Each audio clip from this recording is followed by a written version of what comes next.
সুপ্রিয় শিক্ষার্থী, এই ভিডিওতে আমি অনুশীলনী 2.1-এর সকল ম্যাথের সমাধান নিয়ে আলোচনা করব। পাশাপাশি 2.1-এর যে সকল বেসিক ইনফরমেশনগুলো না জানলেই নয় ওই বিষয়গুলো অবশ্যই প্রেজেন্ট করব। আর এই জন্য ভিডিওটি একটু লম্বা হবে। আর তাই তোমার প্রতি আমার পরামর্শ থাকবে, তুমি যদি এই চ্যাপ্টারের একদমই নতুন হয়ে থাকো তাহলে সম্পূর্ণ ভিডিওটি মনোযোগ দিয়ে না টেনে খাতা কলম নিয়ে দেখো এবং লেখো। আর যদি তুমি এই চ্যাপ্টারে নতুন না, কিছু কিছু জানো না, তো কিছু যেগুলো জানো সেগুলো দেখার কোনো প্রয়োজন নাই। কিছু যা জানো না তা দেখো। তো সেটা কিভাবে দেখবা? টাইম স্ট্যাম্প ইউজ করে। টাইম স্ট্যাম্প যদি তুমি পারফেক্টলি ইউজ করতে না জানো তাহলে ডেসক্রিপশন বক্সে গিয়ে জাস্ট তুমি যেই ম্যাথটা দেখতে যাচ্ছ, যে ম্যাথের সমাধানটা দেখতে যাচ্ছ, ওই ম্যাথে জাস্ট ক্লিক করো। ওখান থেকে অটোমেটিক্যালি ভিডিও স্টার্ট হবে। সম্পূর্ণ ভিডিওটা দেখার কোনো প্রয়োজন নেই। চলো তাহলে আমরা ম্যাথ প্র্যাকটিস করা স্টার্ট করি। এই চ্যাপ্টারটির ম্যাথগুলো প্র্যাকটিস করতে গেলে যে সকল বেসিক ইনফরমেশনগুলো আমাদের না জানলেই নয় সেটা হচ্ছে অনুপাত সম্পর্কিত ইনফরমেশনগুলো। আর অনুপাত সম্পর্কিত ইনফরমেশনগুলো বলতে অ্যাকচুয়ালি অনুপাতের ক্লাসিফিকেশন মানে হচ্ছে প্রকারভেদগুলো এবং অনুপাতের ডেফিনেশন। অনুপাত হচ্ছে দুইটি সমজাতীয় রাশি একটি অপরটির তুলনায় কত গুণ বা কত অংশ তা একটি ভগ্নাংশ দ্বারা প্রকাশ করা যায়। এই ভগ্নাংশটিকে রাশি দুটি অনুপাত বলে। এই যে ভগ্নাংশটিকে 2:3 মানে 2:3 এটা হচ্ছে রাশি দুইটি 20 এবং 30-এর অনুপাত। তো এখানে আমাদের একটা জিনিস দেখতে হয় যে দুইটা কি এবং তিনটে, দুই হলো পূর্ব রাশি, তিন উত্তর রাশি। আর দুইটি রাশি সমজাতীয় হতে হবে। এখানে যে দুইটি রাশি এখানে সমজাতীয় বলতে অ্যাকচুয়ালি যেমন সাপোজ ধরে নিলাম দুইজন ব্যক্তি, একজনের বয়স হচ্ছে 20 বছর, একজন হচ্ছে 30 বছর। তো আমরা দুইটাকে বয়সটা বছরে প্রকাশ করতেছি, মাসে না বা দিনে না বা সপ্তাহে না।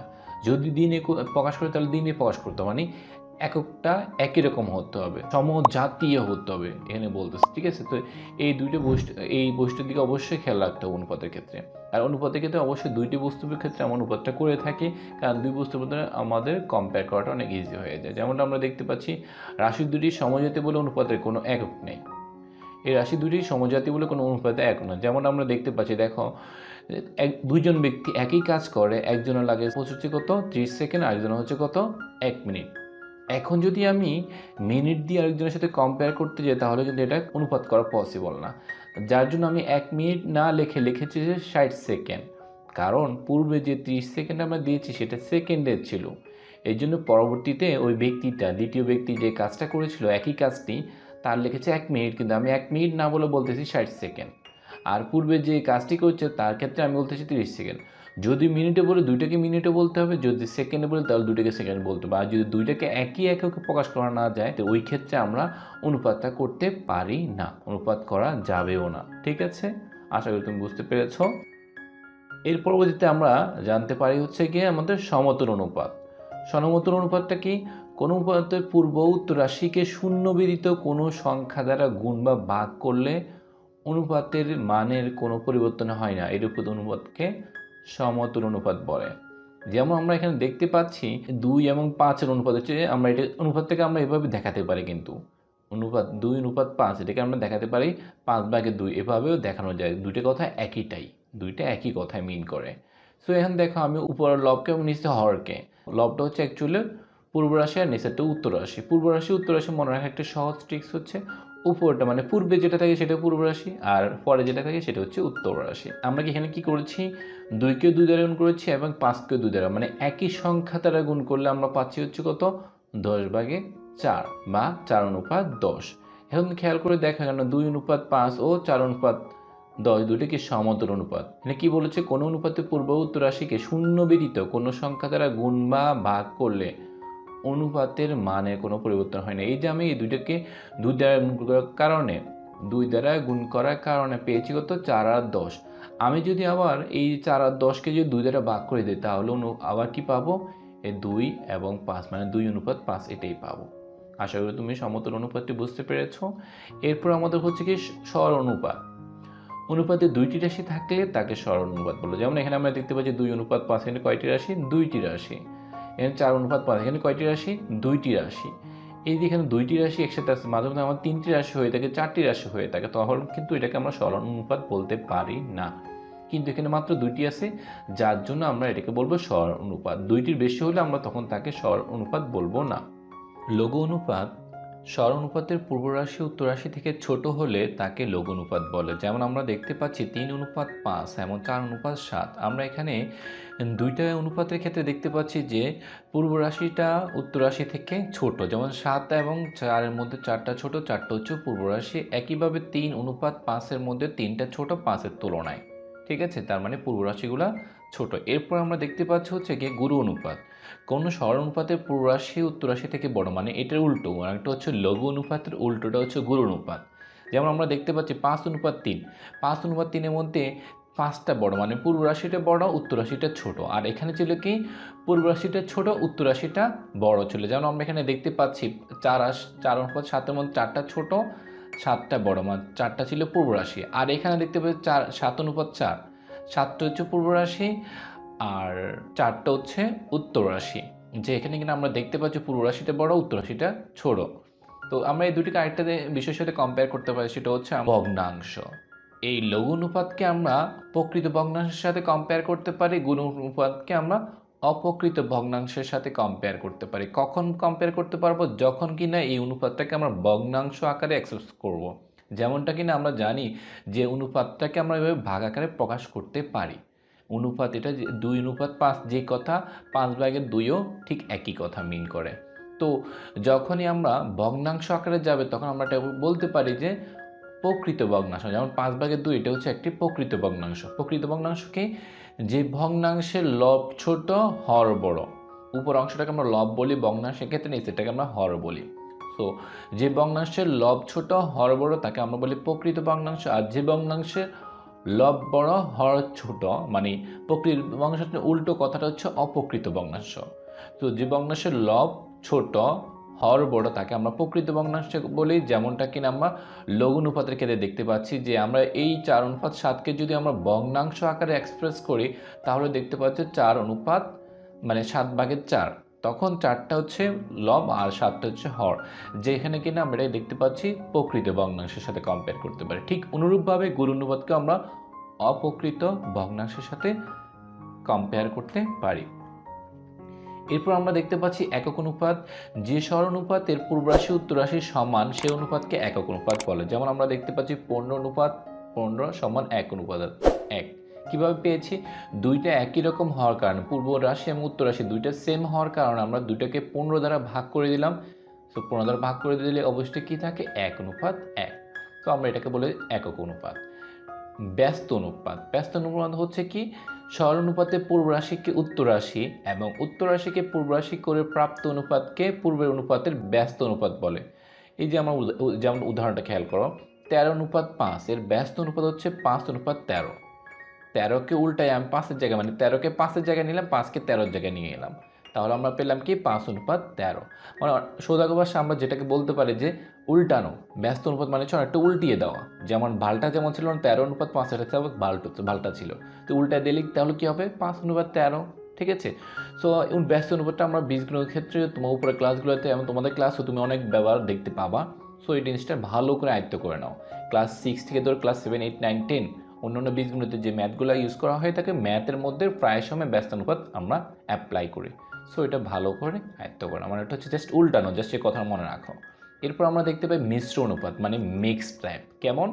খেয়াল করো, একাধিক সরল অনুপাতে পূর্ব রাশিগুলোর গুণফলকে পূর্ব রাশি এবং উত্তর রাশিগুলোর গুণফলকে উত্তর রাশি ধরে প্রাপ্ত অনুপাতকে মিশ্র অনুপাত বলে।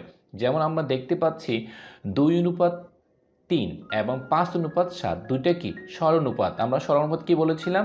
যদি শুধুমাত্র দুইটি রাশির মাধ্যমে অনুপাত সম্পূর্ণ হয়। এই অনুপাতের মধ্যে কয়টি রাশি আছে? দুইটি। এই অনুপাতের মধ্যে কয়টি আছে? দুইটি। যার জন্য এই দুইটি অনুপাতকে আমরা একসাথে বলবো সরল অনুপাত। দুইটাকে আমরা একসাথে বলবো কি? সরল অনুপাত। তো এই দুইটি সরল অনুপাতের মধ্যে আমরা কি করতেছি? প্রথম সরল অনুপাত এবং দ্বিতীয় সরল অনুপাতের মধ্যে প্রথম সরল অনুপাতের পূর্ব রাশি এবং দ্বিতীয় সরল অনুপাতের পূর্ব রাশি দুইটাকে যদি গুণ করি, 5 দুগুণে কত? 10, তাহলে আমরা একটা পাচ্ছি। এবং প্রথম সরল অনুপাতের উত্তর রাশি এবং দ্বিতীয় সরল অনুপাতের উত্তর রাশি দুইটাকে যদি গুণ করি, মানে হচ্ছে কি 7 3 7 21, তাহলে 3 7 21 সমান আমরা পাচ্ছি। সো আমরা এই দুইটাকে যদি মিশ্র অনুপাতে প্রকাশ করি তাহলে পাবো কি? তাহলে পাচ্ছি হচ্ছে 21/10। কিভাবে পেলাম? পূর্ব রাশির সাথে পূর্ব রাশিকে গুণ, উত্তর রাশির সাথে উত্তর রাশিকে গুণ করলে যে অনুপাতটা পাচ্ছি সেটা হচ্ছে আমাদের মিশ্র অনুপাত। এই পর্যন্ত যে কথাগুলো বললাম, এই কথাগুলো যদি তুমি ভালো করে আয়ত্ত করতে পারো তাহলে তুমি যেমন এই চ্যাপ্টারের ম্যাথগুলো করতে অনেক ইজিলি সলভ করতে পারবা, ঠিক অনুরূপভাবে তুমি তোমার পরীক্ষাতে এমসিকিউতে ফুললি আনসার করতে পারবা, কারণ এখান থেকে এমসিকিউটা কোশ্চেন করা হয়ে থাকে। নিচে সংখ্যাদ্বয়ের প্রথম রাশির সাথে দ্বিতীয় রাশিকে অনুপাতে প্রকাশ করো। নিচে যে সংখ্যাগুলো দেখতে পাচ্ছ, তিনটে সংখ্যা, এই তিনটে সংখ্যাকে প্রথম রাশির সাথে দ্বিতীয় রাশিকে অনুপাতে প্রকাশ করতে বলছে। মানে এখানে 25 এবং 35 এই দুইটা, এবং এখানে দুইটা দেখতে পাচ্ছি, এখানেও দুইটা দেখতে পাচ্ছি, এগুলো সবগুলাই কি করতে বলছে? অনুপাতে প্রকাশ করতে বলছে। তো আমরা 25 ও 35 হচ্ছে প্রথম রাশি হচ্ছে 25, দ্বিতীয় রাশি 35। সুতরাং প্রথম রাশি অনুপাত দ্বিতীয় রাশির সমান কি? 25 অনুপাত 35। দুইটাকে যদি আমরা 5 দিয়ে ভাগ করি, 25কে 5 দিয়ে ভাগ করলে কত পাই? 5 পাই, 5টা বসে দিলাম। 35কে যদি 5 দিয়ে ভাগ করি তাহলে কত পাচ্ছি? 7 পাচ্ছি, তার মানে কি 5 অনুপাত 7। একটা জিনিস খেয়াল করো, আমি কিন্তু উভয়কে একই সংখ্যা দ্বারা ভাগ করতেছি। অবশ্যই একই সংখ্যা দ্বারাই ভাগ করতে হবে। তুমি সেপারেট সংখ্যা দ্বারা মন গড়াভাবে কোনো একটা সংখ্যা দাও, ওতে কোনো প্রবলেম নেই, তবে ওই সংখ্যাটাই নিতে হবে যে সংখ্যা দ্বারা উভয়কেই ভাগ করা যায়, নিঃশেষে ভাগ করা যায়। তো আমি এখানে দুইটাকে 5 দ্বারা ভাগ করার পর পেয়েছি হয়তো 5 অনুপাত 7। সুতরাং আমাদের আনসার হচ্ছে 5 অনুপাত 7। সো কয়ের আমরা ক নাম্বারকে সংখ্যাদ্বয়ের প্রথম রাশি দ্বিতীয় রাশিকে অনুপাতে প্রকাশ করলে কত পাচ্ছি? 5 অনুপাত 7। ঠিক অনুরূপভাবে 2 নাম্বারটা তুমি এখানে ভিডিওটা পিউজ করে তুমি নিজেদের খাতার মধ্যে ট্রাই করো, এরপরে যখন তোমার কমপ্লিট হবে দেন আমার সাথে এটাকে কম্পেয়ার করো, ঠিক আছে? আমারটা হুবহু কপি করার কোনো দরকার নেই, তুমি নিজস্ব স্টাইলে করো, ঠিক আছে? ওকে, তুমি যদি 2 নম্বর ম্যাথটি সম্পন্ন করো তাহলে এবার গিয়ে ভিডিওটা দেখো, ঠিক আছে? না কমপ্লিট করে কিন্তু দেখবা না, খাতার মধ্যে লিখে ফেলো, লিখে শেষ, তাহলে এখন গিয়ে আমার সাথে দেখো। এখানে কি বলেছে? প্রথম রাশি ছিল এমন, তো দ্বিতীয় রাশি এমন। তো আমরা এখানে কি করলাম অ্যাকচুয়ালি? আমি করছি অ্যাকচুয়ালি সমস্তটাকে ভাঙালাম, সমস্তটা ভাঙিয়ে অপকৃত ভগ্নাংশে, মিশ্র ভগ্নাংশ থেকে অপকৃত ভগ্নাংশে আমি প্রকাশ করলাম। কিভাবে করলাম? 3 7 21, 21-এর সাথে 1 যোগ করলে হচ্ছে 22, তো আমি বসিয়ে দিলাম। ঠিক অনুরূপভাবে 9 5 নং 45, 45-এর সাথে 2 যোগ করলে পাচ্ছি 47। আমরা কিভাবে করলাম এটা? সমস্তের সাথে হরকে গুণ করে উপরের লবটাকে আমি যোগ করে দিয়েছি, ঠিক আছে?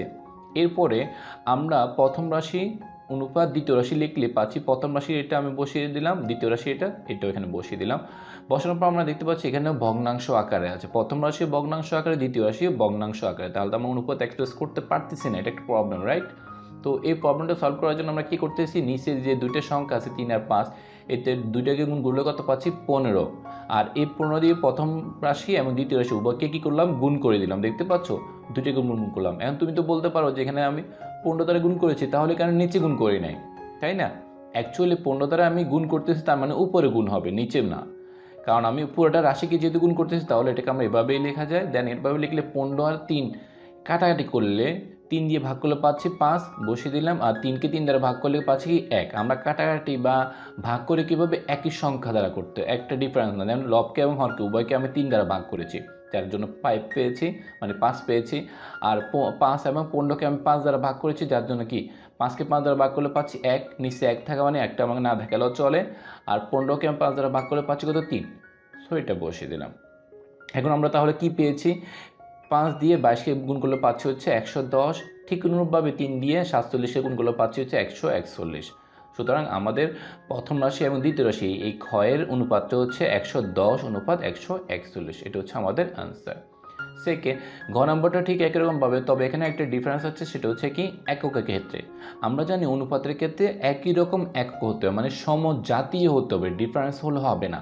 বাট এখানে আমরা দেখতে পাচ্ছি 1 বছর 2 মাস এর সাথে 7 মাসকে আমাদেরকে অনুপাতে প্রকাশ করতে বলতেছে।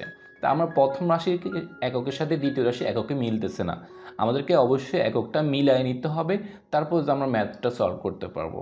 আমি কিন্তু ফার্স্টে বলেছিলাম যে অনুপাতের ক্ষেত্রে ফার্স্টে অনুপাতের ডেফিনেশন ওখানে কন্ডিশনগুলো আমি উল্লেখ করেছি, তাই না? তুমি ওগুলো দেখে নাও যদি বলে থাকা, আর যদি তুমি না দেখে থাকো তাহলে অবশ্যই দেখে নাও। তো এখানে খেয়াল করো, এইখানে আমরা দেখতে পাচ্ছি প্রথম মাস হচ্ছে 1 বছর 2 মাস, এটাকে যদি আমি মাসে প্রকাশ করি তাহলে পাচ্ছি কত? 14 মাস।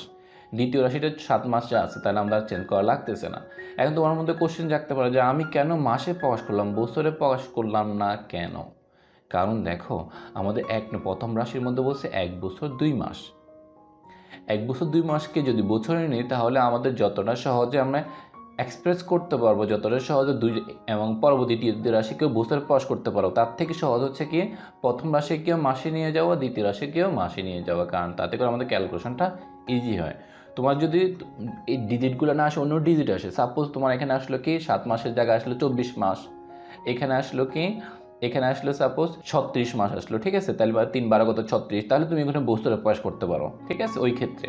বাট যদি দেখতেছো না মাসে প্রকাশ করা ইজি, তাহলে তুমি তোমার মতো করে কনভার্ট করো, তুমি তোমার মতো করে কনভার্ট করো মিনিট। যেমন এখানে আমি হয়তো মাস আর বছরে বলেছি, হয়তো থাকতে পারি সময়ে, সেকেন্ডে, মিনিটে এবং ঘন্টায়, তখনও তুমি তোমার মতো করে এটাকে চেঞ্জ করবা, যেটা কিনা আমি এক্সাম্পলে অনুপাতের ডেফিনেশনের সাথে এক্সাম্পলে এক্সপ্লেন করেছিলাম।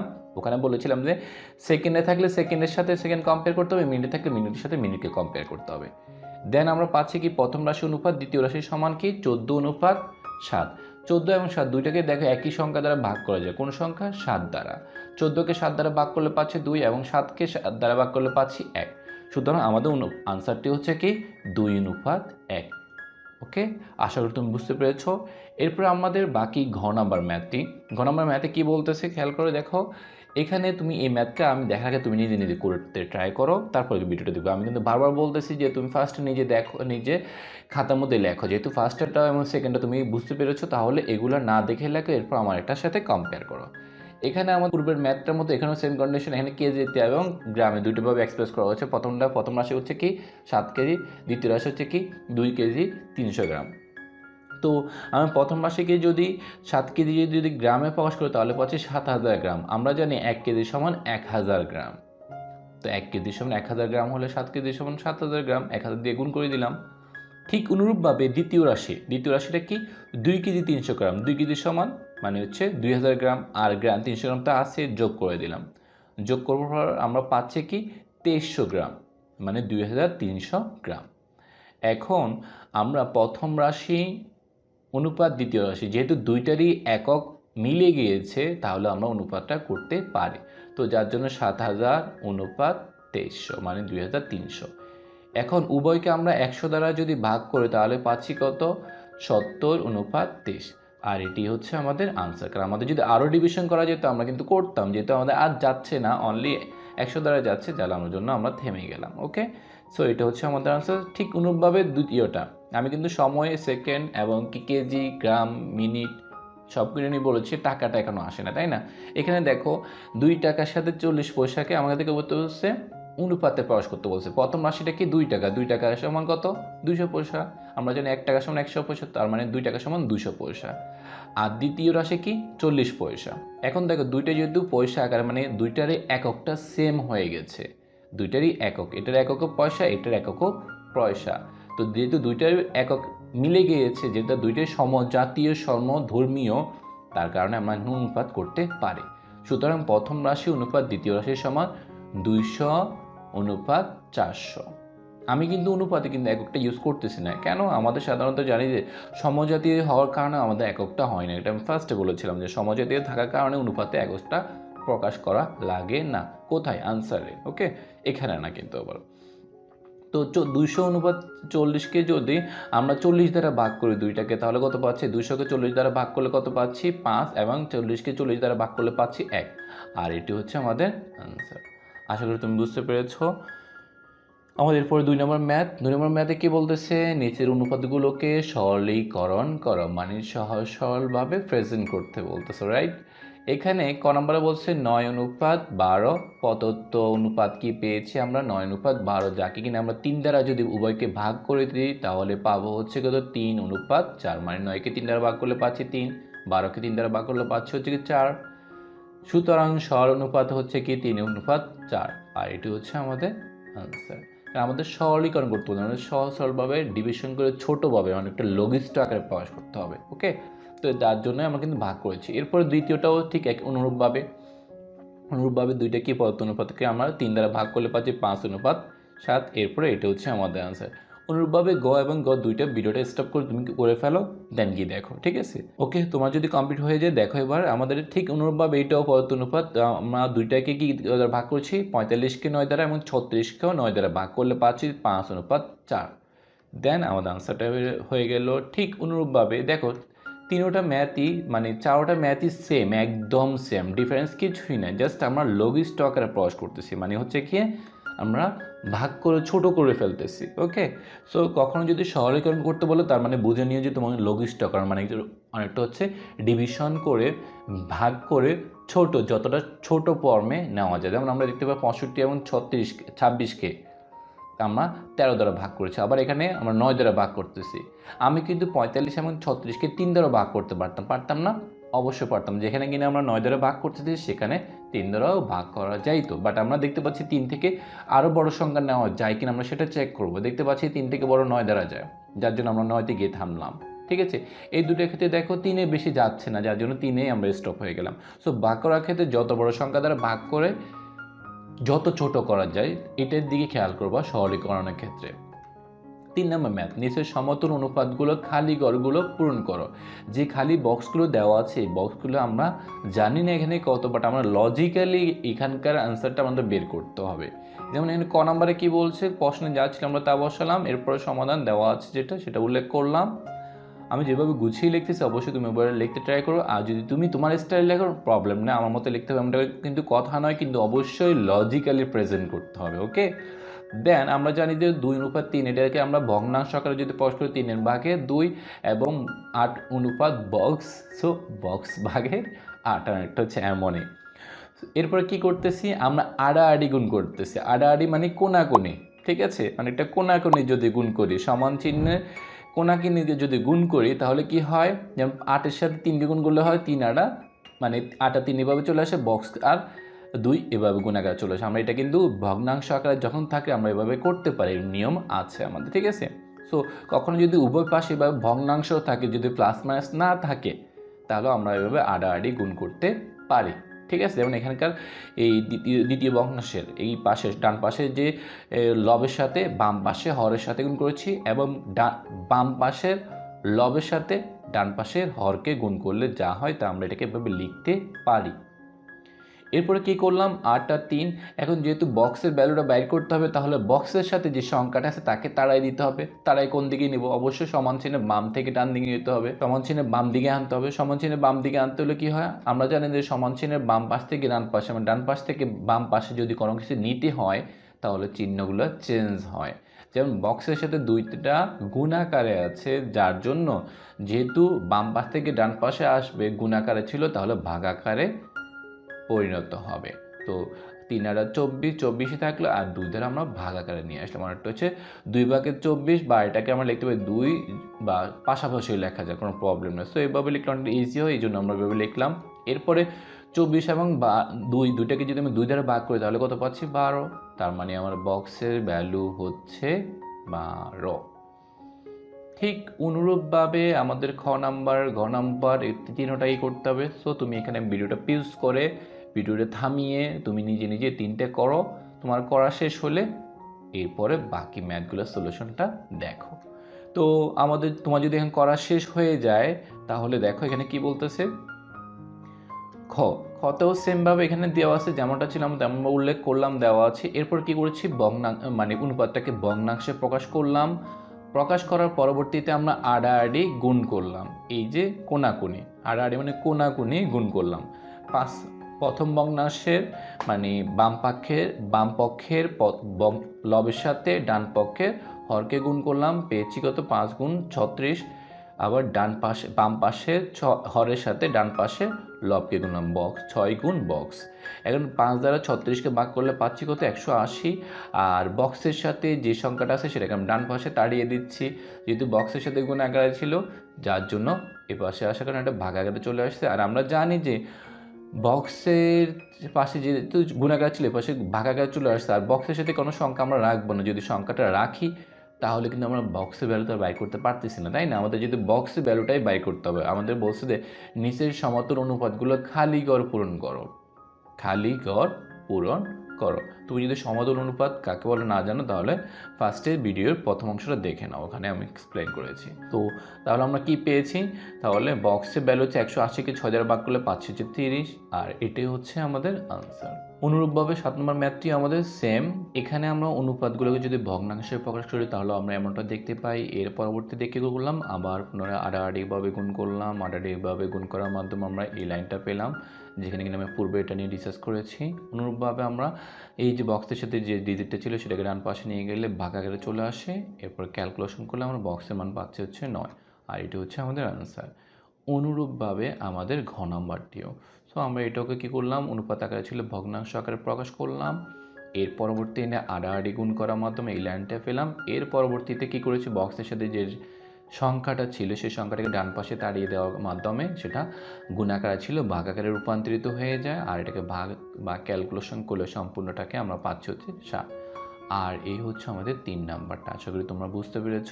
আমি লাস্টে এই দুইটা অতটা এক্সপ্লেন করি না, কারণ আমাদের কখের মধ্যে এক্সপ্লেন করেছি আর সবগুলাই সেম টাইপ, এই জন্য আশা করি তুমি বুঝতে পেরেছ। এরপরে আমাদের হচ্ছে গিয়ে 4 নম্বর ম্যাথ। 4 নম্বর ম্যাথে কী বলেছে, একটি গড়ের প্রস্থ ও দৈর্ঘ্যের অনুপাত 2:5, প্রস্থ ও দৈর্ঘ্যের সম্ভাব্য মান বসিয়ে সারণীটি পূরণ করে। মানে একটা হলঘরের প্রস্থ হচ্ছে উপরের মানগুলো এবং হলঘরের দৈর্ঘ্য হচ্ছে নিচের মানগুলো। এখন আমার যে দেওয়া আছে প্রথমটার ক্ষেত্রে আমরা দেখতে পাচ্ছি দুইটারই কিন্তু অনুপাত অলওয়েজ সেমই আছে, কত, 2:5। অনুপাত মানে হচ্ছে একজ্যাক্টলি ডিজিট না, বাট ওই ফরম্যাটটা থাকবে। অনেকটা হচ্ছে এমন যে এই অনুপাতটা মানেটা হচ্ছে এখানে হলঘরের প্রস্থ যা হলঘরের দৈর্ঘ্য তার দ্বিগুণ এবং তার অর্ধেক হবে। যেমনটা এখানে দেখতে পাচ্ছি হলঘরের প্রস্থ হচ্ছে 10 আর দৈর্ঘ্য তাহলে কত হবে, 10-এর দ্বিগুণ হচ্ছে 20 আর 10-এর অর্ধেক হচ্ছে 5, তার মানে 20-এর সাথে 5 যোগ করলে 25 পেয়েছি। তো আমরা অনেকটা এভাবেই শর্টকাটে করতে পারি যদি এমসিকিউতে আসে, আর ডিটেলস যদি লিখতে হয় তাহলে আমরা এমনভাবে করবো, সেটা আমি দেখাচ্ছি। আমার দেওয়া আছে প্রস্থ দৈর্ঘ্য অনুপাত কত, 2:5, আর যদি আমরা প্রশ্নমতে লিখি অর্থাৎ এটাকে যদি আমরা ভগ্নাংশ আকারে লিখি তাহলে পাচ্ছি কত, 5/2। এখন দৈর্ঘ্যটা এখানে কত, এখানে দৈর্ঘ্যটা পাচ্ছি যে 50, তাহলে প্রস্থটা কত আমরা জানি না, জানি না, বাট আমরা শর্ত মতো তো এটাই জানি যে প্রস্থ অনুপাতটা এটাই থাকবে, যার জন্য আমরা লিখতে পারি যে প্রস্থ বাই দৈর্ঘ্য সমান 5/2 বা প্রস্থ সমান 5/2 গুণ দৈর্ঘ্য। কী করেছে এখানে, দৈর্ঘ্যটাকে আমি ডান পাশে নিয়ে গেছি, যেহেতু বাম পাশে দৈর্ঘ্যটা গুণ ভাগ আকারে ছিল তার জন্য ডান পাশে যাওয়ার কারণে দৈর্ঘ্যটা এখানে কী আকারে আসলো, গুণ আকারে চলে আসলো, যার জন্য আমরা দেখতেই পাচ্ছি 5/2 গুণ দৈর্ঘ্য। আমি বলেছিলাম যে কখনো যদি বাম পাশ থেকে ডান পাশে কোনো কিছু নিতে হয় তাহলে চিহ্নগুলো চেঞ্জ হবে, যেহেতু এখানে প্রস্থ ভাগ দৈর্ঘ্য বা বলতে পারি দৈর্ঘ্য ভাগের প্রস্থ, যেমনটা আমরা এখানে 5/2, তো আমরা এটাকে না বলে এভাবে বলতে পারি প্রস্থ ভাগ দৈর্ঘ্য। দৈর্ঘ্য এখানে ভাগ আকারে ছিল বিধায় ডান পাশে যদি নিয়ে যেতে হয় তাহলে কি আকার আসবে, গুণ আকারে আসবে, যার জন্য আমরা দেখতে পাই 5/2 যেমন আসছিল এখানেও তেমনই আছে, শুধুমাত্র দৈর্ঘ্যটা এখানে গুণ আকারে প্রকাশ পাচ্ছে। আর আমরা দৈর্ঘ্য সমান কত পাচ্ছি, 50টা বসিয়ে দিলাম, 50 এবং 5 উভয়কে যদি আমি 5 দ্বারা ভাগ করি তাহলে কত পাচ্ছি, 5কে 5 দ্বারা ভাগ করলে পাচ্ছি 1। সে একটা আমরা না দেখালেও চলে, কারণ এটা হর আকারে আছে, হর আকারে থাকলে হর আকারে 1 থাকলে তাকে আমরা দেখানো লাগে না। 50কে যদি আমি 5 দ্বারা ভাগ করি তাহলে কত পাচ্ছি, 10 পাচ্ছি, তাহলে 10কে 2 দ্বারা গুণ করলে পাচ্ছি হচ্ছে 20। ওকে, আশা করি তুমি বুঝতে পেরেছ। সুতরাং হলঘরের দৈর্ঘ্য হচ্ছে 50 মিটার আর প্রস্থ তাহলে কত, 20 মিটার। এইখানে তাহলে প্রস্থ কত মিটার হবে, 20 মিটার। অনুরূপভাবে আমরা আবার যদি এটার ক্ষেত্রে অ্যাপ্লাই করি, আমরা তো এটা নির্ণয় করলাম মাত্র, তাই না, এখন তো আমাদের এটা রয়ে গেছে। এখানে দেখতে পাচ্ছি প্রস্থ 40 মিটার, যেহেতু দেওয়াই আছে তার মানে এখানে কিন্তু এগুলোর মধ্যে এককটা প্রকাশ করেছে এখানে মিটার এখানে, তাই না, তার জন্য এখানে দেখানো লাগে নাই। তো আমরা প্রস্থ পেয়েছি 40 মিটার, তাহলে দৈর্ঘ্য কত, ঠিক অনুরূপভাবে আগের মতো করে আমরা প্রস্থ অনুপাত দৈর্ঘ্য সমান কত, 2:5 মানে 5/2। তো ঠিক অনুরূপভাবে এখানে কি নির্ণয় করতে হবে, এখানে আমাদের নির্ণয় করতে হচ্ছে প্রস্থ, যার জন্য আমরা কি করলাম, প্রস্থটাকে এই পাশে নিয়ে আসলাম। এই পাশে নিলে কি করতে হবে, আমরা দেখতে পাচ্ছি এখানে প্রস্থটা কি আকারে আছে, গুণ আকারে আছে, অনেকটা উপরে আছে, মানে ভাগ আকারে না, তার গুণ চিহ্ন বা ভাগ চিহ্ন সেটা আমরা কীভাবে বুঝবো, তার সামনে বসবে। যেমন দৈর্ঘ্যের সামনে ছিল ভাগ চিহ্ন, দাগ থাকাটা মানে কি, ভাগ, দাগটা কি ভাগ চিহ্ন, অনেকটা আমরা এভাবে দেখাতে পারি ভগ্নাংশের ক্ষেত্রে। এই ভগ্নাংশে দাগটা মানে হচ্ছে ভাগ আকারে মেইন করি আমরা। আর প্রস্থের সামনে কিছু না থাকা মানে কি, যোগ আছে, বাট আমরা এখানে যেহেতু ভাগ আর গুণ দেখতে পাচ্ছি, ভাগ দেখতে পাচ্ছি, তার মানে এটা গুণ আকারে আছে। আর যদি গুণ আকারে থাকে তাহলে বাম পাশ থেকে যদি ডান পাশে নিয়ে যেতে হয় তাহলে প্রস্থটা কী আকারে আসবে, ভাগ আকারে চলে আসবে। যার জন্য আমরা দেখতে পাচ্ছি প্রস্থটা যেখানে আমরা ডান পাশে নিয়ে আসছি, দেখতে পেয়েছি প্রস্থটা 5-এর সাথে কী আকারে আসছে, গুণ আকারে আসছে, কিন্তু আমরা 2-এর সাথে ভাগ আকারে আছে, মানে হচ্ছে ডান পাশে আসার মাধ্যমে নিচে চলে গেছে। আমি আবার বলতেছি, আমরা ভগ্নাংশের ক্ষেত্রে কী বলেছিলাম, আড়াআড়ি গুণ করে, তাই না? লবের সাথে হরের গুণ এবং বাম পাকের লবের সাথে ডান পাকের হরের গুণ এবং বাম পক্ষের হরের সাথে ডান পক্ষের লবের গুণ হয়। ঠিক অনুরূপভাবে এখানে দেখতে পাবে প্রস্থটা হরের সাথে গুণ আকারে থাকলে আমরা পাচ্ছি 5 গুণ প্রস্থ, আর উপরে 2 যেমন ছিল তেমনই আছে। আর যেহেতু কিন্তু প্রস্থ নিয়ে গেছে তাহলে এখানে কি আছে, কিছু না থাকা মানে 1 আছে, আর একটা তার মানে দৈর্ঘ্য ভাগের 1। এখন যদি এটাকে আমরা ব্যস্তকরণ করে দিই, মানে একটা হচ্ছে উল্টায় দেওয়া, ওই একটু আগে বলেছিলাম ব্যস্তকরণ, সেটাই মানে আমরা উল্টায় দিচ্ছি। দৈর্ঘ্যটি উপরে নিয়ে আসতে 1টাকে নিচে নিয়ে আসতে, আর 1টাকে যদি আমরা নিচে নিয়ে যাই, নিচে হর আকারে যদি 1 থাকে তাকে দেখানো লাগে না। যেহেতু বাম পক্ষ আমি উল্টায় দিচ্ছি তাহলে ডান পক্ষটা উল্টে যাবে। ডান পক্ষে কী আছে, 5 গুণ প্রস্থ, এটা নিচে ছিল, এটা উপরে চলে গেছে, আর 2টা নিচে চলে গেছে, মানে ব্যস্তানুপাত করলে 2টাকে একসাথে করতে, যেমন বাম পক্ষ যদি আমি করেছি ডান পক্ষটাকে আমি ব্যস্তানুপাত করতে হয়েছে, মানে উল্টাই দিতে হচ্ছে। ঠিক আছে, এখন প্রস্থ কত, 40টা বসিয়ে দিলাম। এখন 40, 50 এবং 40 পেয়েছি, তাই না? 5 এবং 40-এর মধ্যে, এবং 40কে 2 দ্বারা যদি ভাগ করি তাহলে পাচ্ছি কত, 20, আর 5 20 কত, 100। তার মানে আমরা প্রস্থ পেলাম হচ্ছে 40 মিটার আর দৈর্ঘ্য পেলাম হচ্ছে 100 মিটার।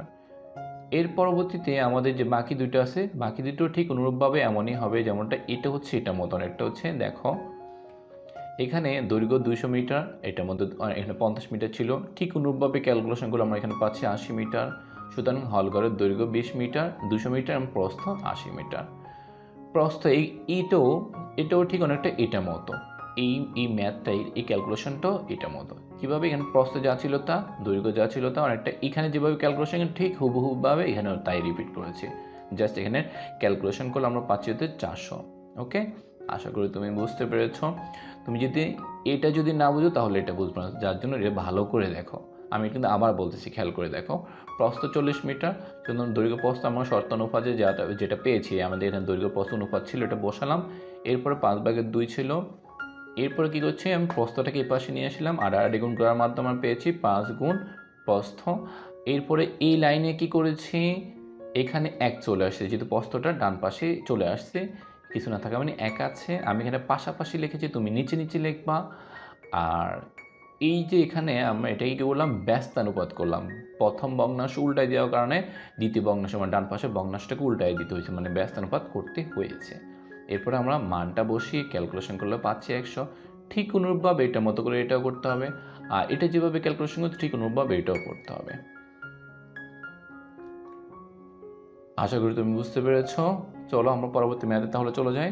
5 নম্বর ম্যাথে কি বলেছে, নিচের সমতল অনুপাতগুলোকে চিহ্নিত করো। এখানে কোনগুলো সমতল অনুপাত এটা চিহ্নিত করতে বলেছে আমাদেরকে, ঠিক আছে?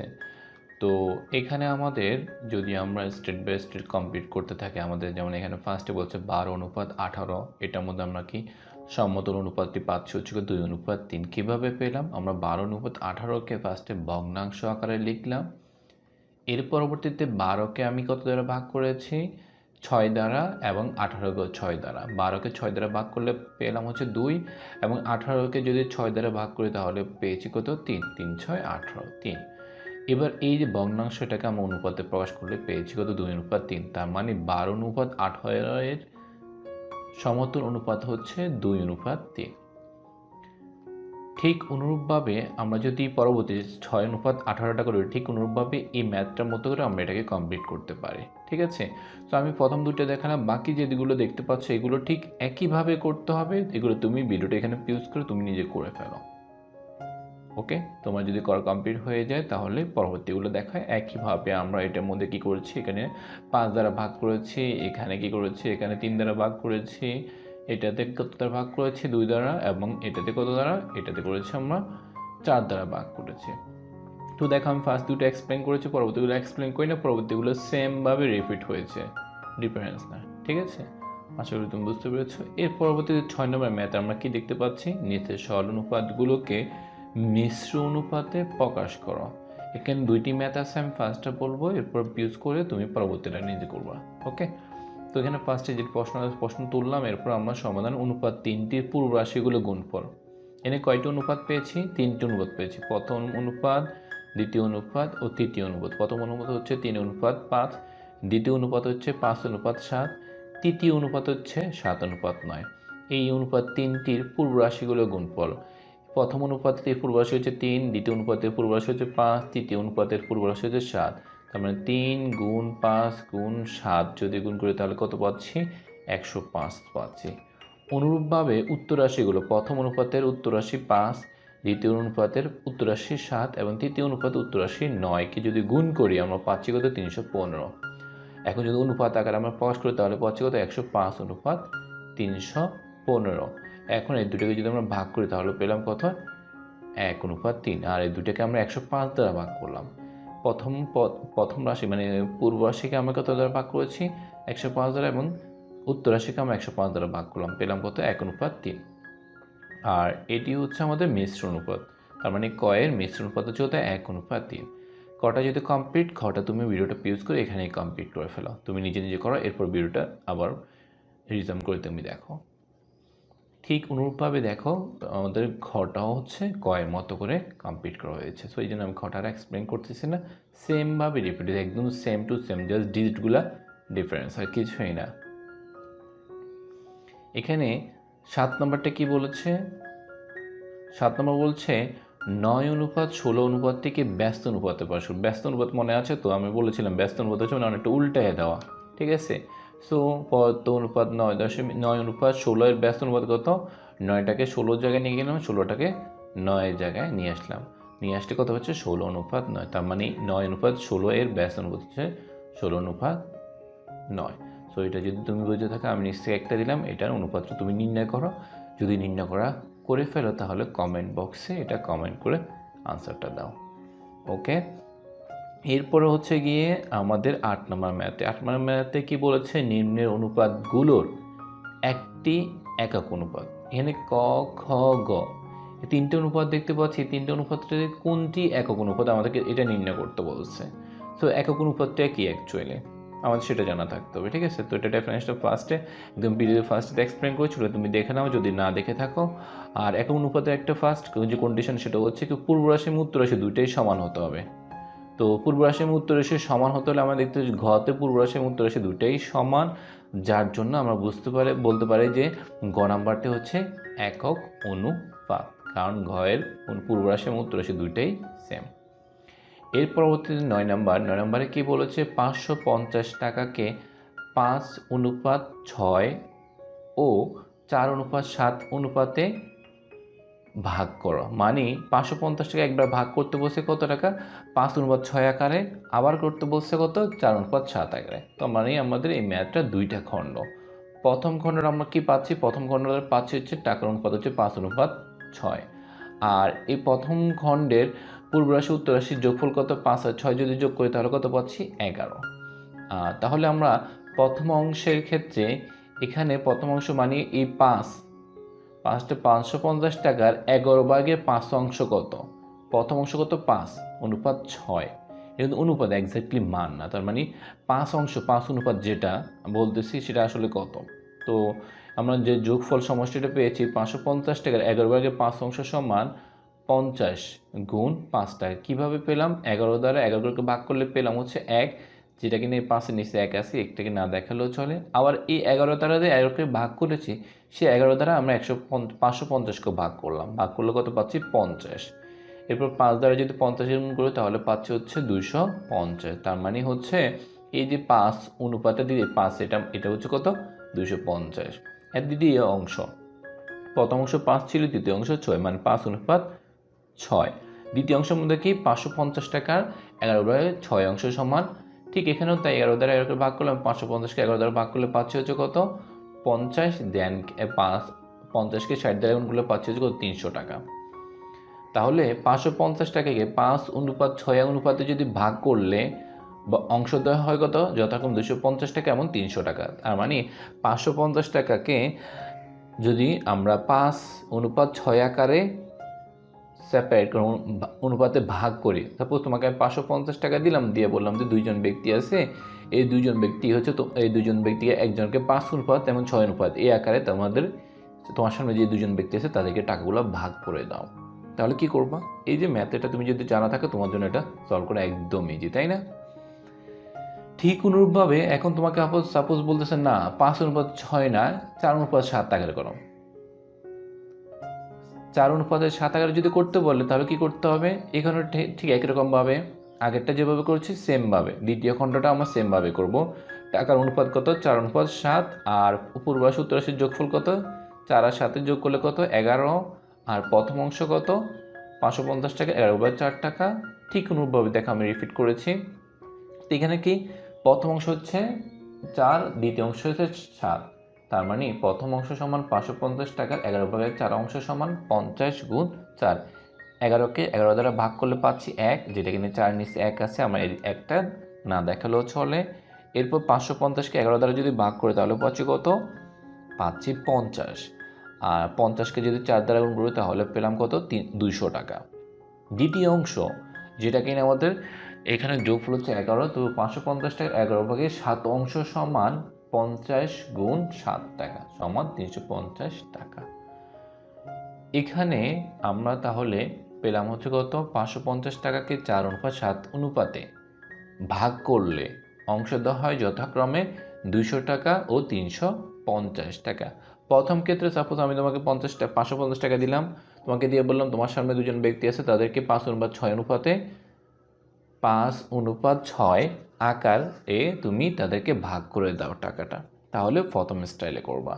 আর যদি তোমাকে বলে যে না 5/6 না 4/3, তাহলে তুমি এভাবে করবা। দেখো দুটোই কিন্তু ক্যালকুলেশন সেম, জাস্ট ডিজিটটা ডিফারেন্স। এখানে 5/6 আর এখানে আছে 4/7।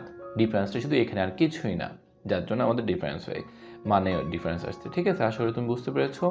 পরবর্তীতে বলছে কি পিতা ও পুত্রের বয়সের অনুপাত 14/3। পিতা ও পুত্রের বয়সের অনুপাত 14/3। পিতার বয়স 56 বছর হলে পুত্রের বয়স কত? পিতা ও পুত্রের বয়স অনুপাত এত আমরা এখানে দেখতে পাচ্ছি, এটা দেওয়া আছে। তাহলে আমরা এই যে যেটা দেওয়া আছে এটাকে যদি আমরা ভগ্নাংশ আকারে লেখা যায়, আমরা জানি অনুপাত আকারে থাকলে যেটা থাকে এটাকে আমরা ভগ্নাংশ আকারে সেমভাবে লেখা যায়। অনুপাতের যেটা পূর্ব রাশি, ভগ্নাংশে সেটা লব। অনুপাতের যেটা উত্তর রাশি, ভগ্নাংশে সেটাকে আমরা বলি হর। সুতরাং পিতার বয়স বা পুত্রের বয়স সমান আমরা এত পেয়েছি। আর এটাকে যদি আমরা পুত্রের বয়সটাকে রেখে পিতার বয়সটাকে যদি ওই পাশে নিয়ে যায়, এখানে একটা জিনিস খেয়াল করো, আমি এই লাইনের মধ্যে তফাৎটাকে এখানে ব্যস্তানুপাত করেছি। পিতার বয়স বা পুত্রের বয়স ছিল, আমি এখানে পুত্রের বয়স বা পিতার বয়স। আমি পিতার বয়সটাকে নিচে নিয়ে আসছি, পিতার বয়সটা লব ছিল, আমি হরাকে নিয়ে আসছি এই লাইনে। আর পুত্রের বয়সটা প্রথম লাইনে ছিল কি, এখানে ছিল হচ্ছে হরাকারে, আমি দ্বিতীয় লাইনে এখানে লব আকারে নিয়ে আসছি। আর ঠিক অনুরূপভাবে ডান পাশেও 14টা 3-এর জায়গায় চলে গেছে, 3টা 14 জায়গায় চলে আসছে। সো এই লাইনে আমি কি করেছি? ব্যস্তানুপাত করেছি। আমি বলেছিলাম যদি কখনো এমনটা ক্যালকুলেশন করে ব্যস্তানুপাত করতে তাহলে সমান চিহ্ন বাম পাশে করলে ডান পাশেও একই সাথে করতে হবে, না হলে কিন্তু সেপারেটলি করা যায় না। তো এখানে আমরা কি করলাম? পুত্রের বয়সটা রেখে পিতার বয়সটাকে ওই পাশে নিয়ে গেছি। কেন নিয়েছি? কারণ আমরা পুত্রের বয়স কত সেটাই জানতে চাচ্ছি, আমরা পিতার বয়স কত সেটা জানতে চাচ্ছি, পিতার বয়সটা দিয়েই দিয়েছে, তাই না? তো পিতার বয়সটা ওই পাশে যদি আড়াআড়ি গুণ করি, ওই পাশে নিয়ে যেতে তাহলে কি আকার হবে? গুণ আকারে চলে আসবে। 14/3 যেমন আছে তেমনই থাকলো, আর পিতার বয়সটা এই পাশে চলে আসছে। এর পরবর্তী আমরা দেখতে পাচ্ছি পিতার বয়স 56 বছর যদি দিয়ে দিই তাহলে 56 এবং 14কে যদি ভাগ করে 56কে যদি 3 দ্বারা গুণ করি তাহলে হয় 168, আর 168কে 14 দ্বারা ভাগ করলে পাচ্ছি কত? 12 বছর। তার মানে পুত্রের বয়স হচ্ছে 12 বছর। 11 নম্বর ম্যাথে আমাদের কি বলতেছে? দুইটি সংখ্যার যোগফল 630, এদের অনুপাত 10/11 হলে সংখ্যা দুইটি নির্ণয় করো। এখানে আমরা একটা জিনিস দেখো দেওয়া আছে কি দুইটি সংখ্যার যোগফল 630 এবং এদের অনুপাত হচ্ছে 10/11, সংখ্যা দুইটি নির্ণয় করো।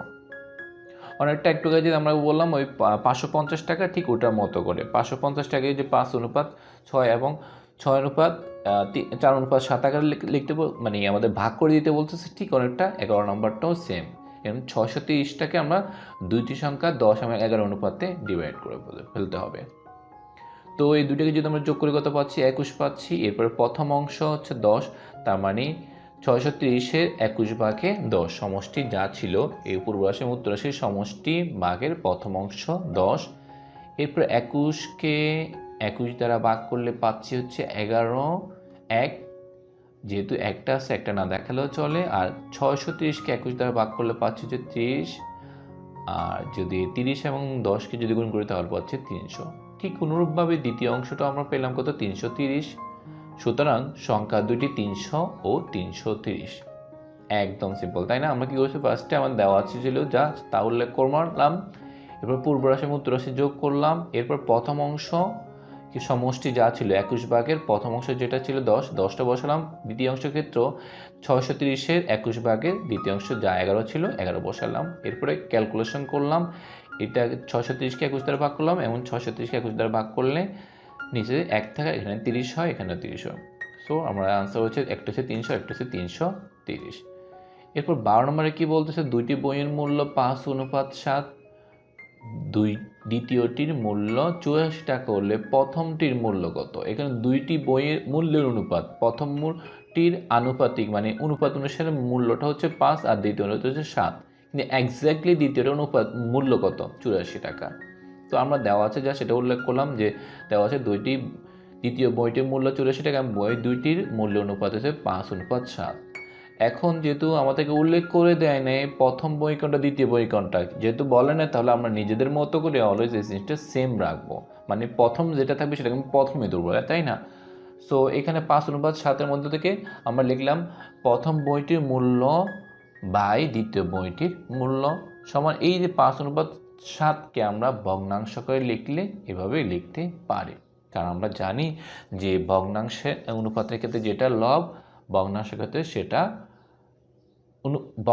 যেটা লব, অনুপাতের ক্ষেত্রে সেটা হচ্ছে পূর্ব রাশি, অনুপাতের ক্ষেত্রে যেটা উত্তর রাশি, ভগ্নাংশের ক্ষেত্রে সেটা হচ্ছে হর। এর পরবর্তীতে আমরা কি করলাম, দ্বিতীয় বইটির মূল্যটাকে এটাকে আমরা ডান পাশে নিয়ে গেলাম আর গুণ করলে এমন অবস্থানে চলে আসে। এর পরবর্তী দ্বিতীয় বইটির মূল্যটা বসিয়ে আমরা ক্যালকুলেশন করলাম কিভাবে, 7 দ্বারা 84কে যদি ভাগ করি, আমরা জানি 7 12 84, সো 84কে ভাগ করলে পেলাম 12, আর 5-এর নিচে তো কিছু নেই, এরপরে 5 12 কত, আমরা পেলাম 60 টাকা। তার মানে প্রথম বইটির মূল্য 60 টাকা।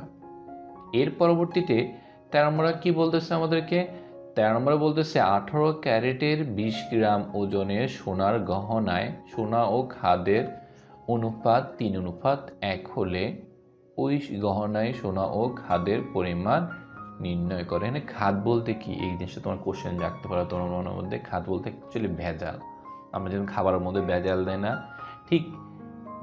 ঠিক অনুরূপভাবে আমাদের এই স্বর্ণের মধ্যে কিছু অন্যান্য ধাতু মিক্সার করে দেয়, তো ওইটাকে আমরা খাদ বলে থাকি, ঠিক আছে? তো সোনা এখানে কত, 3, সোনা ও খাদের অনুপাত 3:1, আর স্বর্ণের গ্রামটা কত, আমরা জানি যে 20 গ্রাম। এখানে আমাদের জানতে যাচ্ছে গহনা, ওই গহনায় সোনা ও খাদের পরিমাণ নির্ণয় করো, 18 ক্যারেটের যে সোনা এখানে হচ্ছে 20 গ্রাম বলতেছে। এখন তোমার মধ্যে কোশ্চেন, এখানে স্বর্ণের তো বলেই দিয়েছে, তাই না? না, অ্যাকচুয়ালি এই যে 18 ক্যারেটের 20 গ্রাম বলেছে, এখানে কিন্তু স্বর্ণ এবং খাদ দুইটাই মিক্সার। খাদ বলতে অন্যান্য ধাতুগুলো, দুইটা মিলে মিক্সার আছে কত, 20 গ্রাম। দুইটাই মিক্সার আছে 20 গ্রাম। এখন দুইটা সেপারেট পরিমাণটা জানতে যাচ্ছে, সোনার পরিমাণ এবং খাদের পরিমাণ দুইটাই জানতে যাচ্ছে, যে অন্য ধাতুটা ইউজ করা হয়েছে। অন্য ধাতুগুলোকে আমরা স্বর্ণের মধ্যে যেগুলো ইউজ করা হয়ে থাকে এগুলোকে আমরা স্পেসিফিকলি বলা হয়ে থাকে না, এটাকে খাদ হিসেবে উল্লেখ করা হয়ে থাকে। তো আমাদের দেওয়া আছে গহনা সোনা ও খাদের অনুপাত 3:1 এবং পূর্ব রাশি উত্তর রাশির যোগফল 3 আর 4 যোগ করলে কত, 4। এরপরে গহনায় সোনার পরিমাণ 20 গ্রামের 4/3 অংশ, কেন, প্রথমটা হচ্ছে সোনা আর দ্বিতীয়টা হচ্ছে কি খাদ, এই দ্বিতীয় অংশ। একটু যদি প্রথম অংশ দ্বিতীয় অংশ করেছিলাম, ঠিক অনুরূপভাবে তাই করতেছি। 20কে যদি 4 দ্বারা ভাগ করে পাচ্ছি 5, এবং 4কে 4 দ্বারা ভাগ করলে পাচ্ছি 1, আর একটা না দেখালেও চলে, যার জন্য এখানে শুধু আছে 3। 5 3 5 কত, 15 গ্রাম। এবং গহনায় খাদের পরিমাণ, খাদ মানে কি একটা, এখানে যেহেতু আমার সিরিয়ালে বলতেছে, দেখো সোনা ও খাদের অনুপাত, ফার্স্টে সোনার কথা বলছে এই জন্য ফার্স্টে 3টাকে আমরা 3 অনুপাতিক মান, এবং খাদের কথা বলছে পরে এই জন্য একটা হচ্ছে অনুপাতিক পরিমাণ, এক্স্যাক্টলি পরিমাণ না। তো গহনায় খাদের পরিমাণ সমান 20 গ্রাম এর 1/4 এরপর আমরা যদি ক্যালকুলেশন করি ঠিক আগের মতো করে তাহলে পাচ্ছি 5 গ্রাম। সুতরাং উক্ত গহনায় সোনা ও খাদের পরিমাণ যথাক্রমে 15 গ্রাম ও 5 গ্রাম। অনেকে যথাক্রমে নিয়ে অনেকে কনফিউজ থাকে। যথাক্রমে মূলত একটা সিরিয়ালটাকে মেনটেন করতেছে, এটা বলতে যেহেতু সোনা ও খাদ, সেখানে সোনার কথা ফার্স্টে বলতেছে, তারপর খাদের কথা বলতেছে, তার মানে সোনার গ্রামটা হচ্ছে 15 গ্রাম, খাদের গ্রামটা হচ্ছে 5 গ্রাম। এখানে সোনা, খাদ, ধাতু, অন্যান্য কিছু অনেক কিছু বলতে পারে, তাই না? তো এইভাবে অনেক ক্ষেত্রে যেমন আমাদের এই ধরনের যথাক্রম কথাটা এভাবে চলে আসে যে রহিম, করিম, মাহফুজ এই 3 জনের বয়স যথাক্রমে 11 বছর, 12 বছর ও 13 বছর, এইভাবে লেখা হয়ে থাকে। ওই যে সিরিয়ালটার দিকে মানে মেনটেন করে, যথাক্রমে তাদের সিরিয়ালটাকে আমাকে বোঝায়, যেটাকে ইংলিশে আমরা রেসপেক্টিভলি আমরা এটাকে উল্লেখ করে থাকি কথাটার পরিবর্তে।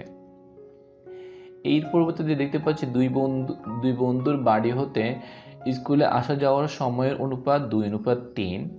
দুই বন্ধু বাড়ি হতে স্কুলে আসা যাওয়ার সময়ের অনুপাত হচ্ছে 2:3। প্রথম বন্ধুর বাড়ি হতে স্কুলের দূরত্ব 5 কিলোমিটার হলে দ্বিতীয় বন্ধুর বাড়ি হতে স্কুলের দূরত্ব কত? তো আমাদের যেটা দেওয়া আছে সে ফার্স্টে আমরা সেটা উল্লেখ করলাম যে স্কুলে আসা যাওয়ার সময় অনুপাত হচ্ছে 2:3। এক বন্ধু যেখানে সাপোজ আমি যদি মিনিটে প্রকাশ করি, এক বন্ধু যেখানে 2 মিনিট লাগে সেখানে দ্বিতীয় বন্ধু 3 মিনিট লাগে। যদি এটা এক্স্যাক্টলি মান না, অনুপাত কখনো এক্স্যাক্টলি মান হয় না। তো এখানে এরপরে বলছে প্রথম বন্ধু বাড়ি হতে স্কুলের দূরত্ব কত? 5 কিলোমিটার, সেটা আমাদের উল্লেখ করে দিচ্ছে। এরপরে জানতে চাই দ্বিতীয় বন্ধু বাড়ি হতে স্কুলের দূরত্ব কত? আমরা জানি না। তো দ্বিতীয় বন্ধু বাড়ি হতে স্কুলের দূরত্ব সমান প্রথম বন্ধু বাড়ি হতে স্কুলের দূরত্ব এর 2/3 গুণ। কেন? কারণ দ্বিতীয় বন্ধুর বাড়ি হতে স্কুলের দূরত্ব প্রথম বন্ধুর বাড়ি হতে স্কুলের দূরত্ব এর 2/3 গুণ। কারণ এখানে প্রথম বন্ধু হচ্ছে কত? 2 ধরা হচ্ছে, দ্বিতীয় বন্ধু ধরা হচ্ছে কত? 3। তো প্রথম বন্ধু বাড়ি হতে স্কুলের দূরত্ব 5 কিলোমিটার হলে দ্বিতীয় বন্ধু কত হবে? যেহেতু তার থেকে বেশি মানে অনেকটা বেশি হবে, কম হয় না, তাই এই জন্য আমরা এখানে লিখতেছি দ্বিতীয় বন্ধু বাড়ি হতে স্কুলের দূরত্ব সমান প্রথম বন্ধুর বাড়ি হতে স্কুলের দূরত্ব এর 2/3 গুণ বেশি হবে। ঠিক আছে, এর পরবর্তী যদি আমরা দেখতে পাচ্ছি দ্বিতীয় বন্ধু বাড়ি হতে স্কুলের দূরত্ব সমান প্রথম বন্ধু বাড়ি হতে দূরত্ব কতটুকু? আমরা দেখতে পাচ্ছি এখানে বলেই দিয়েছে 5 কিলোমিটার, এই জন্য 5টা বসিয়ে দিলাম, আর 2/3 গুণ, এটা যেমন ছিল তেমন বসাই দিলাম। এরপরে আমরা যদি এটাকে এরপরে 5 দিয়ে যদি 3কে গুণ করা, 3 5 কত? 15। এখানে দেখো 5-এর নিচে কিছু না থাকা মানে কি আছে? 1 আছে। লবে লবে গুণ, হরে হরে গুণ। সো নিচে 2টা হর, এর 5-এর নিচে কিছু না থাকা মানে 1 আছে। 1 আর 2 গুণ করলে কত হয়? 2। 5 আর 3 গুণ করলে কত পাচ্ছি? 15। 5 আর 3 গুণ করলে পাচ্ছি কত? 15 কিলোমিটার। সুতরাং দ্বিতীয় বন্ধুর বাড়ি হতে স্কুলের দূরত্ব হচ্ছে কত? 7/2 কিলোমিটার। এটাকে যদি আমাদের মিশ্র ভগ্নাংশে প্রকাশ করি তাহলে পাচ্ছি এমনটা। সো আমাদের এখানে আমরা এই ম্যাথটাকে যদি সামারাইজ করি আমরা পাচ্ছি হচ্ছে কি, দুইজন বন্ধু যেখানে স্কুলে আসা যাওয়ার সময়ের অনুপাত হচ্ছে 2:3, এক্স্যাক্টলি মানটা বলে নাই। এরপর আমাদেরকে বলতেছে যে প্রথম বন্ধু বাড়িতে স্কুলের দূরত্ব কত? 5 কিলোমিটার। তার মানে দুই বন্ধুর সময় অনুপাত বলেছে, প্রথম বন্ধুর যেতে যত সময় লাগে দ্বিতীয় বন্ধুর তার থেকে একটু বেশি পরিমাণ সময় লাগে। প্রথম বন্ধুর বাড়ি হতে দূরত্ব যদি 5 কিলোমিটার, তাহলে দ্বিতীয় বন্ধুর বাড়ি হতে দূরত্ব কী হবে? একটু বেশি হবে। তো এই জন্য আমাদের এখানে আমরা গুণ আকারে লিখেছি যে প্রথম বন্ধু বাড়ি হতে স্কুলের দূরত্ব এত এর 2/3 গুণ। এরপর 15 নম্বরে বলতেছে পায়েসে দুধ ও চিনির অনুপাত 7:2। ওই পায়েসে চিনির পরিমাণ 4 কেজি হলে দুধের পরিমাণ কত? এখানে দেওয়া আছে পায়েসে চিনির পরিমাণ 4 কেজি আর দুধের পরিমাণ ও চিনির পরিমাণ 7:2। এটাকে যদি আমরা অনুপাত আকারে প্রকাশ করি তাহলে দুধের পরিমাণ বা চিনির পরিমাণ, আর অনুপাতটাকে আমরা ভগ্নাংশে লিখতে পারি। লেখার পর আমরা চিনির পরিমাণটা এখানে কি করেছি, আমরা দুধের পরিমাণটা রেখে দিয়ে চিনির পরিমাণটাকে ওপাশে নিয়ে গিয়েছি। যেহেতু এটাকে পাশে ভাগাকার ছিল, ওপাশে গেলে কি আকারে হবে? গুণ আকারে চলে আসবে। এরপর মানটা বসিয়ে দিলাম। 4 কেজি ছিল চিনির পরিমাণ, আমরা দেখতেই পাচ্ছি সো 4 দ্বারা এবারে আমরা যদি কাটাকাটি করে ক্যালকুলেশন করলে পাচ্ছি কত 14 কেজি। সুতরাং দুধের পরিমাণ হচ্ছে 14 কেজি। এরপরে 16 নম্বরে কি বলতেছে, দুইটি কম্পিউটারের দামের অনুপাত 5:6। দামে এক্স্যাক্টলি মান না, কিন্তু জাস্ট অনুপাত আকারে বলতেছে। প্রথমটির দাম 25,000 টাকা হলে দ্বিতীয়টির দাম কত? আমাদের কোশ্চেনটা এখানে কিন্তু একটা পার্ট কমপ্লিট। সেকেন্ড পার্টে কি বলতেছে দেখো। সেকেন্ড পার্টে বলতেছে মূল্য বৃদ্ধির ফলে যদি প্রথমটির দাম 5,000 টাকা বেড়ে যায়, যেখানে কিনা প্রথমটির দাম ফার্স্টে ছিল কত 25,000 টাকা, এখন দাম বেড়ে গেছে, যার জন্য প্রথমটি যেটা আগে ছিল 25,000 টাকা এখন 5,000 টাকা বেড়ে গেছে, মানে 30,000 টাকা হয়ে গেছে। তখন তাদের দামের অনুপাত কি ধরনের অনুপাত? দেখো এখানে দুইটা পার্ট বলেছে, তো আমরা ফার্স্টে প্রথম পার্টটা কমপ্লিট করবো, এরপর দ্বিতীয় পার্টের দিকে কনসেশন দেব। তো প্রথম পার্টে কি বলছে, প্রথম অংশ বলছে দেওয়া আছে প্রথম কম্পিউটার দাম 25,000 টাকা এবং দ্বিতীয় দুইটি কম্পিউটার দাম অনুপাত 5:6। আর দ্বিতীয় কম্পিউটার দামের অনুপাত কত? দ্বিতীয় কম্পিউটারের দাম সমান প্রথম কম্পিউটার দামের 5/6 গুণ। সুতরাং আমরা যদি ক্যালকুলেশন করি তাহলে পাচ্ছি কত 30,000 টাকা। তার মানে দ্বিতীয় কম্পিউটারের দাম হচ্ছে 30,000 টাকা। এখানে তোমার মনের মধ্যে একটা কোশ্চেন জাগতে পারে, কেন প্রথম কম্পিউটার দামের 5/6 গুণ এটা করলাম। এখানে একটা জিনিস খেয়াল করো, দুইটি কম্পিউটার দামের অনুপাত, প্রথমটির কত দ্বিতীয়টি কত সেটা কিন্তু স্পেসিফিকলি বলে নাই, বাট দুইটা কম্পিউটার দামের সেটা বলতেছে। তাহলে আমরা সিএলই ধরে নিলে প্রথমটা হচ্ছে 5 টাকা বোঝা যাচ্ছে প্রথম কম্পিউটারের দাম, আর 6টা হচ্ছে দ্বিতীয় কম্পিউটারের দাম, কিন্তু এক্স্যাক্টলি মান না। আর আমরা এখানে প্রথম কম্পিউটারের দাম 25,000 টাকা দিয়েই দিয়েছে, তাহলে দ্বিতীয় কম্পিউটারের দাম কত হবে? তার মানে প্রথম কম্পিউটারের দামের 5/6 অংশ, 5/6 অংশ। ক্যালকুলেশনগুলো আমরা পাচ্ছি কত 30,000 টাকা। আর দ্বিতীয় অংশ দেখেন, এটা আমার হচ্ছে প্রথম পার্টটা কমপ্লিট, দ্বিতীয়টির দাম কত? দ্বিতীয়টির দাম আমরা পেয়েছি 30,000 টাকা। এটা প্রথম পার্ট, প্রথম অংশ।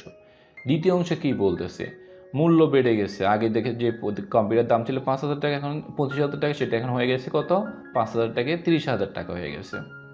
তাহলে মূল্য বৃদ্ধি বলে প্রথম কম্পিউটার দাম বেড়ে কত হয়েছে 30,000 টাকা। যদি 30,000 টাকা হয় তাহলে তখন কম্পিউটার দুটি অনুপাত কত? আমরা দ্বিতীয় কম্পিউটার মান বের করে ফেলছি 30,000 টাকা। দ্বিতীয় কম্পিউটার আমরা পেয়েছিলাম কত 30,000 টাকা। দ্বিতীয় কম্পিউটার কিন্তু মূল্য বৃদ্ধি পেয়েছে, সেটা কিন্তু উল্লেখ করে না। এখানে বলছে মূল্য বৃদ্ধির